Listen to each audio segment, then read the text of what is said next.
Bonjour, c'est Carla. Bonjour, c'est Alison. Nous vous présentons le journal d'une maman. Bonjour, je suis très heureuse de vous retrouver aujourd'hui pour une nouvelle émission du journal d'une maman. Alors la rentrée est arrivée et l'époux aussi, malheureusement. Alors les enfants sont de retour à l'école et vous pouvez envisager peut-être de regarder leur tête.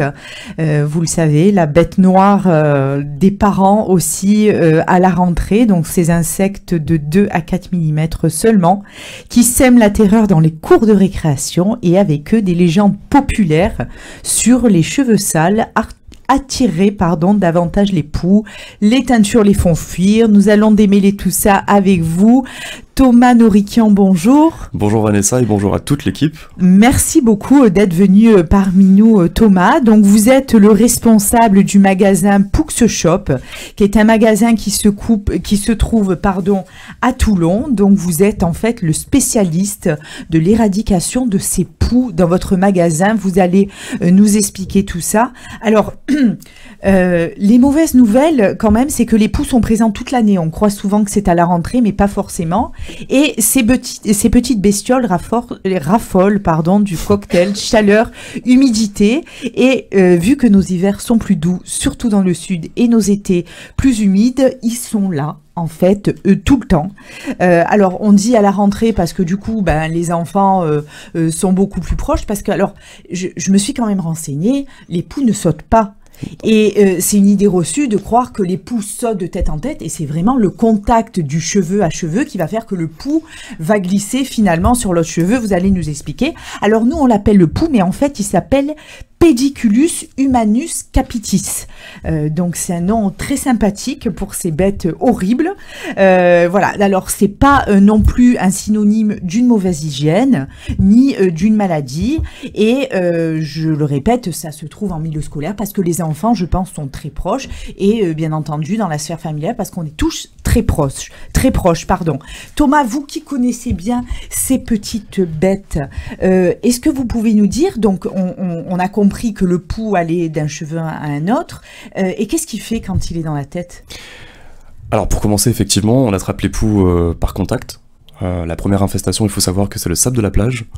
La promiscuité fait qu'à la rentrée scolaire, effectivement, les poux se développent à une vitesse qui est, comme on l'imagine, plus rapide. Un poux pond entre 10 et 15 lantes toutes les 24 heures. Alors je vous laisse imaginer faire le calcul, ça va très très vite. Voilà. D'accord, mais qu'est-ce qu'il fait? Alors, le poux pond, mais est-ce qu'il continue à vivre? Est-ce qu'il meurt après? Ça se passe comment? Ah non, le poux va pouvoir pondre à partir de sa 2e semaine d'existence, jusqu'à sa 4e, d'accord, parce qu'il vit une 30aine de jours. Et le poux va pondre en continuité tant qu'il est fécondé une seule fois. D'accord. Voilà, l'horreur. Donc, c'est à quel moment que les enfants ou les adultes vont commencer à se gratter? Pas quand il y en a un seul. Alors, il y a dans la pratique, chez nous, il y a des enfants, il y a des adultes aussi, qui se grattent ou pas. Ah, il y en a qui ça ne leur gratte pas? Non, généralement, la piqûre du poux est similaire à celle du moustique, d'accord? On vient prélever une quantité infime de sang pour se nourrir, et c'est sa salive qui est allergisante. Donc les gens sont allergiques à ça ou pas. Donc c'est pour ça qu'il vaut mieux vérifier. Ok, donc alors on rappelle, vous l'avez dit, que pour se nourrir de sang, les poux mordent dans le cuir chevelu. Exactement. Ils y injectent de la salive, et ce sont ces micro-morsures, comme vous le dites, qui provoquent ces démangeaisons. Et en règle générale, normalement, pas chez tout le monde, c'est par ce symptôme qu'on peut détecter la présence des poux. Alors lors d'une infestation, il est tout à fait possible que la présence de poux ne déclenche pas de démangeaison, c'est ce que vous dites, et finalement qu'elle se fasse ressentir jusqu'à 2 semaines plus tard. Exactement. Donc là, s'il y a grande infestation. Il peut y avoir une très grosse infestation. Une grosse infestation, c'est quand même subjectif. Qu'est-ce que c'est qu'une grosse infestation? Quand certains parents viennent me pousser les portes de nos salons, nous expliquent que ils ont retrouvé 2-3 poux, une dizaine de lantes, pour eux c'est la grosse infestation. Pour nous ça va, c'est ok, c'est un petit début. Mais il est vrai qu'une grosse infestation pour nous, ça se compte en mois. Ça se compte en mois et en heures de travail, ouais. Alors, il faut savoir quand même que tout ça n'est pas anodin, puisqu'il a des complications liées à la présence de poux. Donc, déjà, c'est la démangeaison du cuir chevelu, et en cas de forte démangeaison, certaines personnes se grassent de façon toxique avec les ongles et s'infligent de légères lésions du cuir chevelu. Et ces égratignures ou armabrasions du cuir chevelu peuvent être désagréables et doivent parfois être désinfectées, mais le plus souvent, elles ne sont pas dangereuses, hormis quelques cas très graves, et il ne faut pas hésiter quand même à consulter son médecin en cas d'aggravation et d'infestation et d'infection prolongée. Qu'est-ce que vous voyez dans votre salon, Thomas, au sujet de ces grattages comme ça intempestifs qui peuvent s'infecter? Alors il y a plusieurs choses. Déjà, nous, quand on va commencer une prise en charge dans les centres anti-poux, chez nous comme chez nos confrères, je pense qu'aujourd'hui il est nécessaire de faire un examen en amont, parce qu'aujourd'hui les gens peuvent se gratter parce qu'ils ont du psoriasis, de l'eczéma, de la pellicule, ça peut être plein de choses. Donc effectivement, nous on voit des croûtes, on voit du pus, on voit du sang, on voit pas mal de choses, oui. Voilà. Donc d'où la première étape vraiment quand les personnes viennent en salon, c'est le diagnostic, hein. C'est de vérifier en amont si oui ou non on peut passer sur un traitement. D'accord, donc quand vous voyez des personnes qui sont assez infectées, vous pouvez pas agir en fait? Ouais, c'est plutôt compliqué. Maintenant, quand on reçoit les services sociaux par exemple en magasin et qu'effectivement ils ont un cuir chevelu qui est abîmé, qu'est-ce qu'on fait? On les traite quand même, hein. On va les traiter différemment. Alors peut-être avec un soin qui est plutôt bien dilué avec de l'eau, ça c'est une certitude. Et on passe le peigne peut-être de manière plus douce, pour faire attention, tout simplement. Bon, alors une fois qu'on a décrit ce que faisaient les poux, ce que ça pouvait être, bien sûr les parents sont démunis, parce qu'en fait quand on a des poux, alors on a souvent le petit écriteau à l'école, attention poux, traitez vos enfants. Donc les parents vont en pharmacie, demandent un shampoing, ça ne fonctionne pas, retournent en pharmacie, redemandent un shampoing, ça ne fonctionne pas, et puis c'est un cercle vicieux. Donc il y a des gens comme vous qui tiennent des magasins, il y en a plusieurs en France, donc nous on a choisi le vôtre. Donc qu'est-ce qui se passe en magasin et qu'est-ce qui est différent du coup des produits pharmaceutiques pour traiter les enfants et les adultes? Alors, un centre anti-poux, c'est un institut, c'est un établissement où on va pouvoir venir réaliser des prestations de services. Ces prestations de services, il y en a deux principales, c'est le diagnostic. Les gens peuvent venir chez nous se faire diagnostiquer afin de vérifier s'il y a présence ou non de la pédiculose, d'accord, le fait d'avoir les poux, ou de réaliser un traitement anti-poux. Aujourd'hui, dans la majorité des cas, dont le nôtre, de centre anti-poux, on est sur une méthode de traitement qui est 100% naturelle et mécanique. Qu'est-ce que c'est ? La première étape, c'est on va venir diagnostiquer les personnes, d'accord ? Ensuite, on va passer le peigne avec une lotion sur la chevelure. Cette lotion, ce n'est ni plus ni moins qu'un soin, qu'un masque capillaire, d'accord ? À base d'argan et de karité, pour nous. Et ensuite, à la troisième étape, on passe le fameux aspirateur anti-poux sur toute la chevelure. Voilà. Ensuite, on réinvite les gens à venir 5 à 7 jours après pour venir tout vérifier, tout recontrôler gratuitement.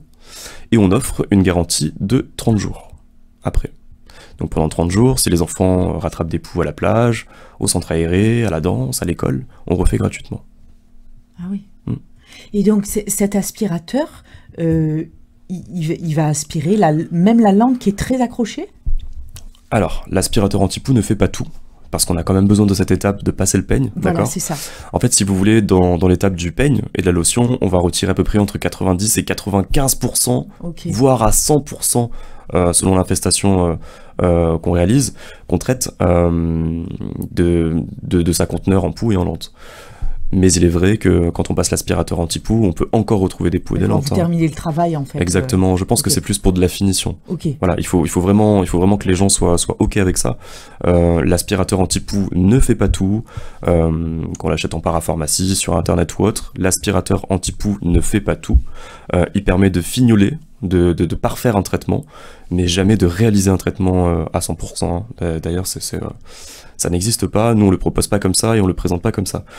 Ensuite, l'aspirateur anti-poux, pour une maman, pour un papa, pour un usage quotidien et pas professionnel, je pense qu'il est très utile pour de la prévention d'accord? Il va permettre de pouvoir détecter aux parents s'il y a une présence de poux ou non, et si tant est qu'il y a le poux, de le retirer assez rapidement avant que toutes les landes soient pondues. Parce que je le rappelle, un poux c'est quand même 10 à 15 ans toutes les 24 heures, et pendant 2 semaines d'affilée où il va pondre, en étant fécondé une fois. Donc l'infestation va très vite, et je pense que ces outils-là sont nécessaires, quand on est une famille nombreuse par exemple. Alors sur des cheveux longs par exemple comme moi, combien de temps vous allez passer ? Sur une de vos longueurs, déjà en coiffure, on appelle ça, si on tire bien le cheveu, on est sur un cheveu extra long, et on peut y passer jusqu'à entre 1h30 et 2h. Ah oui, quand même. Et après, vous effectuez un shampoing, après tout ça ? Dans certains centres anti-poux, on le pratique, on réalise un shampoing. Nous, on demande à notre clientèle d'arriver avec un cheveu qui est démêlé et lavé, d'accord ? Un peu comme si on allait chez le dentiste et qu'on devait se laver les dents en amont. Ça nous permet de faire gagner du temps, mais ça nous permet aussi que si on a des petits qui ont peur du centre anti-poux, qui sont pas à l'aise avec le traitement anti-poux, on écourte ce temps, voilà, pour eux. Donc c'est un réel gain de temps pour nous, pour les parents, mais aussi pour l'enfant. Et alors, quels sont les résultats ? Est-ce que vous voyez des gens arriver en disant « ça y est, c'est encore là » Oui. Oui, ça peut arriver. Je pense que dans tous les centres anti-poux, ça arrive. Malheureusement, il y a plusieurs portes d'entrée à ça. Aujourd'hui, quand on traite un enfant sur 3, voilà, donc l'enfant va retourner forcément sur le même canapé où tout le monde le partage. Ça peut être aussi à la sortie de la douche, sur le même tapis de bain. Les serviettes de bain sont collées dans la salle de bain. Les brosses, les chouchous, les peignes dans le même tiroir. Il y a tellement de choses qui peuvent faire que les gens se réinfestent, très rapidement d'ailleurs. Et c'est pour ça que nous, on propose le second rendez-vous pour vérifier, d'accord ? Et si c'est nécessaire, on refait gratuitement, et on pousse encore la chose un peu plus loin, on offre 30 jours de garantie. Mais oui, ça arrive. Pour être efficace à 100%, je pense qu'aujourd'hui, il faudrait passer les personnes nécessaires en traitement, mais dans le même foyer, diagnostiquer les autres aussi. Exactement. Et puis on rappelle que donc on traite bien sûr le cuir chevelu, mais il faut traiter les têtes d'oreiller, passer à 60 degrés, les têtes d'oreiller, les manteaux, les bonnets, les serviettes de bain, comme vous avez dit. Les poux ne restent pas que sur la chevelure. Exactement. Et ça, c'est important de le rappeler, parce que si tout le monde se fait traiter et qu'on redort sur le même coussin... Bien sûr, Vanessa, vous faites bien de le souligner, parce que quand nous, on part dans des structures médico-sociales, type foyer ou autre, ça peut être aussi quand on est à la sortie des écoles, quand on échange avec les parents, beaucoup trop de personnes ne sont pas au courant qu'il faut nettoyer son environnement premier. Aspiration, tapis, moquette, canapé, changer les draps, le pyjama. Il faut partir du principe que le poux, si jamais il tombe de votre chevelure, il va vivre 3 jours. 3 jours sur les tapis, moquette, canapé et la voiture. Donc effectivement, il faut assainir son environnement, mais la meilleure façon de le faire, ce n'est pas avec des produits, mais vraiment l'aspiration. Vous aspirez et c'est ok. Écoutez Thomas, merci beaucoup. Donc je rappelle qu'on peut vous retrouver sur Toulon. Vous êtes également très actif sur les réseaux sociaux. Vous faites pas mal de buzz avec toutes vos bestioles. Et je pense que ça vous fait plaisir en plus de montrer tout ce que vous enlevez. Voilà, j'invite les parents. Alors je sais qu'il y en a sur Marseille, mais le vôtre est assez réputé dans la communication des jeunes aussi. Alors parce qu'il y a beaucoup de gens qui partagent ce que vous faites. Donc voilà, j'invite les parents à essayer d'autres méthodes que ces shampoings qui reviennent finalement 2 fois voire 3 fois plus cher qu'un centre anti-poux. Et surtout, traitez-vous tous et traitez l'environnement familial, que ce soit voilà, les couvertures, les coussins, etc. Parce que si dans une classe, la moitié des élèves se traitent et que l'autre non, ça finira jamais. Exactement. Voilà. En tout cas, merci beaucoup. Merci Vanessa, merci à toute l'équipe pour l'invitation. Et puis continuez à avoir beaucoup d'énergie pour éradiquer ça. Merci beaucoup. Et chers auditeurs, n'hésitez pas à vérifier la tête de vos enfants en cette rentrée des classes et à vous diriger vers un centre anti-poux. Je pense que c'est le plus radical pour traiter tout cela. Je vous remercie de nous avoir suivis. On se retrouve très vite pour une nouvelle émission. Au revoir. Au revoir. Bonjour, c'est Carla. Bonjour, c'est Alison. Nous vous présentons le journal d'une maman.